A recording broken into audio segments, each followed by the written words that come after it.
How you can get with employer branding so many applications that you lose track. So let's start with what even is branding and what is employer branding? Martin Neumeyer, an author about branding, defines it as a customer's gut feeling about a product, service and company. So that means that employer branding is the gut feeling about a specific company as an employer. How employees and especially potential employees think about working at this company. But what is most important for employees? The Deloitte Student Monitor shows what students and young professionals value most when choosing an employer. 1,200 German students were asked. The answer was as follows. 62% said a good salary is important. 44% said that interesting workplace in the term of content is important. 43% pleasant working atmosphere. 32% secure workspace. 30% exciting task. 25% flexible working hours. 17% good career opportunities. 13% good connections. 9% training opportunities and 4% innovative company. So what we are now going to focus on is corporate culture, because all of this is the result of the corporate culture. Culture is the cause and these criteria are the results. And if the workplace is awesome, your colleagues will bring their friends who are similar like-minded and their friends will bring their friends and so on. That's the power of word of mouth. So rule number 1, positioning. If you want to attract everyone, you truly attract nobody. So communicate clearly what you are and what your company is standing for. For example, if you are a beer manufacturing company, you could write in the job application that you only want people in your company who loves beer. And you could also add the benefit that they will get 3 beer crates for Christmas and birthday. You could also add the question in the application process what other beer they like besides the beer from your company. And as a person from the beer community, I swear you can learn a lot about the person by knowing what kind of beer they like most. All that is positioning. Yes, not everyone will apply for this job, but would you, as a beer manufacturing company, hire a person who doesn't drink and hates alcohol? And all the things I just mentioned here will make sure that you only get applications from employees who will have the same passion, beer.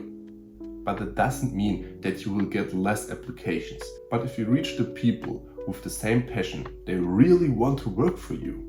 But positioning won't work unless the future employees will notice you in a positive way.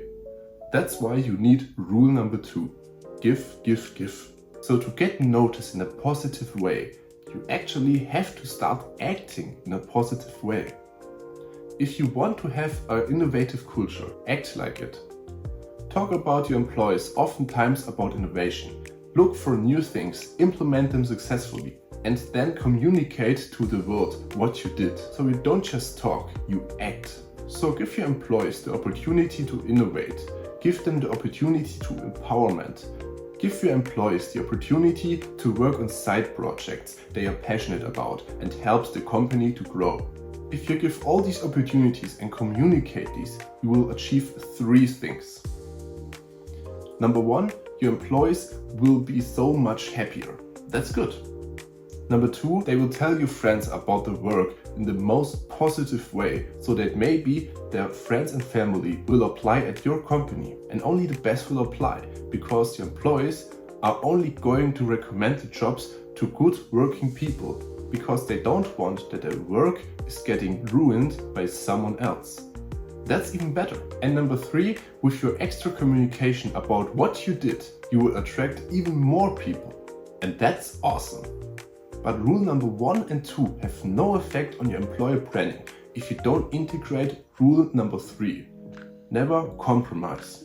If someone doesn't fit to your corporate culture, fire them, because one person can destroy the reputation of your company completely.